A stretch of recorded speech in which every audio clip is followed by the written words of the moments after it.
Lưu Bá Ôn được xem là một trong thập đại quân sư kiệt xuất nhất trong lịch sử Trung Hoa. Các câu chuyện dân gian và tác phẩm giả sử Trung Quốc thường khắc họa nhân vật Lưu Bá Ôn là một vị quân sư xuất chúng có khả năng tiên tri thần sầu. Thậm chí, trong nhiều tích cổ, Lưu Bá Ôn còn được coi như vị thần tái thế, mang sức mạnh siêu nhiên hô mưa gọi gió, nắm rõ lịch sử 500 năm trước và tiên lượng 500 năm sau. Trên phương diện văn thơ, hậu thế vẫn ưu ái gọi tên ông là thần cơ diệu toán. Vậy chân tướng về tài trí của Lưu Bá Ôn là như thế nào? Và điều gì đã khiến ông được trọng vọng tới vậy?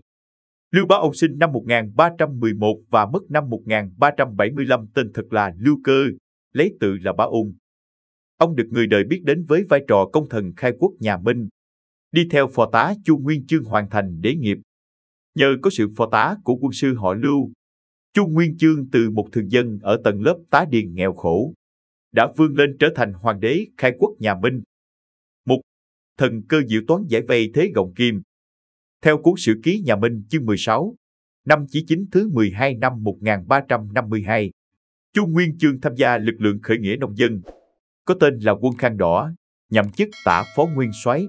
4 năm sau, Chu Nguyên Chương đánh chiếm Tập Khánh nay là thành phố Nam Kinh, Trung Quốc, được thủ lĩnh phong trào tiến phong lên chức Ngô Quốc Công. Vào thời điểm này, nghĩa quân của ông cùng lúc phải đối mặt với hai kình địch. Một là Trần Hữu Lượng đang chiếm cứ vùng Hồ Quảng, vùng đất thượng du sông Trường Giang. Phe còn lại là Trương Sĩ Thành, đang xưng bá tại vùng châu thổ Tô Châu, Hàng Châu phì nhiêu giàu có. Vị trí chiếm đóng của hai kẻ này tạo thành thế gọng kìm vô cùng nguy hiểm, có thể đánh kẹp Chu Nguyên Chương ở giữa bất kỳ lúc nào. Sức người và quân lương có hạn, nghĩa quân Hồng Cân không thể cùng lúc đánh bại cả hai kẻ thù. Chu Nguyên Chương lúc này rơi vào thế bí, tìm đến sự giúp đỡ của Lưu Bá Ôn.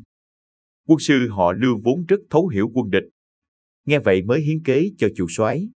Trương Sĩ Thành là người thụ động, chỉ bo giữ lấy lãnh địa của mình, nên sẽ không phạm đến chúng ta. Hắn không đáng để bận tâm. Còn Trần Hữu Lượng, hắn là kẻ hiếu thắng và nông nổi. Trước tiên, chúng ta nên xử lý Trần Hữu Lượng. Khi họ Trần diệt vong, quân đội của Trương Sĩ Thành sẽ trở cô độc và yếu thể. Như vậy mới có thể giải quyết cả hai mối bận tâm này cùng một lúc. Vào thời điểm đó, Trần Hữu Lượng đang đi dần về phía đông. Quân sĩ mạnh lên như vũ bão. Thuộc hạ của Chu Nguyên Chương bắt đầu dao động. Một số đưa ra đề nghị đầu hàng, một số đề nghị chạy trốn đến Trung Sơn. Chỉ có Lưu Bá Ôn chưa lên tiếng. Chu Nguyên Chương triệu quân sư vào phòng trong bàn chuyện. Lưu Cơ khi nghe những kiến nghị của quân sĩ, tức giận mà nói: những kẻ chủ trương đầu hàng hoặc chạy trốn đáng bị chặt đầu.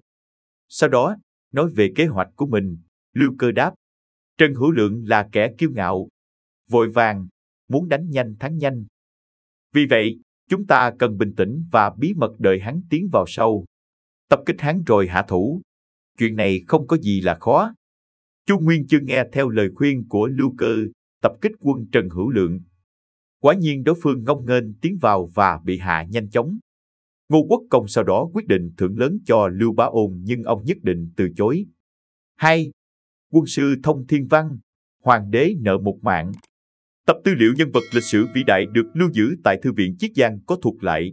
Một lần Lưu Bá Ôn dùng tài tiên đoán của mình để cứu mạng Chu Nguyên Chương. Năm Chí Chính thứ 23 năm 1363, quân của Trần Hữu Lượng một lần nữa chiếm được An Khánh nay thuộc tỉnh An Huy.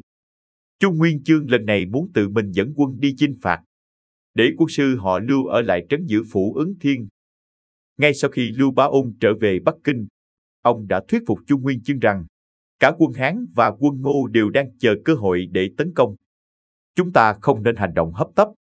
Tuy nhiên do quá nóng lòng, chủ soái đã không nghe theo lời khuyên của Lưu Bá Ôn, mà hành động theo ý mình, ngay lập tức dẫn quân đến An Khánh. Tại đây, Trần Hữu Lượng đã bày binh bố trận sẵn sàng, chuẩn bị nghênh chiến tại Hồ Bà Dương nay là tỉnh Giang Tây. Chu Nguyên Chương nhiều lần gặp bất lợi, suýt nữa lâm nguy, nên ngay lập tức triệu Lưu Bá Ôn đến trợ giúp. Quân sư đi bất kể ngày đêm để kịp thời đến nơi bàn bạc chiến thuật phá địch. Hai người đều chủ trương dùng hỏa công. Căn cứ theo sự quan sát hiện tượng thiên văn của Lưu Bá Ôn, ông đoán đến hoàng hôn thì sẽ có gió đông bắc thổi. Quân sĩ nghe vậy liền chuẩn bị ngay 7 chiếc thuyền nhỏ, chất lên nhiều hình nộm bằng rơm để nghi binh. Thuyền còn có cỏ sậy khô nhúng dầu cùng rất nhiều thuốc súng và lưu huỳnh. Chuẩn bị xong, quân sĩ cho thuyền tiến ra giữa hồ. Khi tới gần chiến thuyền của địch, binh sĩ bèn quăng móc, để móc dính thuyền địch và thuyền hỏa công, rồi nổi lửa đốt. Chỉ trong chốc lát, lửa cháy ngút trời. Chiến hạm lớn của địch đều bị thiêu rụi. Cuộc chiến đấu giữa đôi bên diễn ra vô cùng ác liệt, tướng sĩ thương vong vô số. Trần Hữu Lượng không tiên liệu được điều đó nên tổn thất càng lớn hơn. Trận thủy chiến kéo dài ngày đêm bất phân thắng bại. Quân sư họ Lưu đề nghị nhanh chóng đi đến Giang Châu, đánh thẳng vào hang ổ của Trần Hữu Lượng. Như vậy, đoàn quân nhanh như vũ bão tiến thẳng về phía Tây. Trần Hữu Lượng bị tập kích bất ngờ, không kịp phản kháng, bị giết chết trên đường tháo chạy. Cũng trong chính trận thủy chiến căng thẳng này, Lưu Cơ đã lập công lớn khi bảo vệ được hoàng đế, khai quốc nhà Minh trước âm mưu sát hại của quân địch. Khi đó, Chu Nguyên Chương đang ngồi trên một chiếc tàu gần đó để giám sát trận chiến. Lưu Bá Ôn luôn ở cạnh hộ tống. Đột nhiên Bá Ôn hét lớn và thúc giục Chu Nguyên Chương chuyển sang một con tàu khác. Chu Nguyên Chương dù chưa hiểu tình thế lúc ấy, nhưng vội vàng chuyển sang một chiếc thuyền nhỏ khác. Chưa kịp ngồi xuống thì pháo bay đã đập tan con tàu ông ngồi trước đó.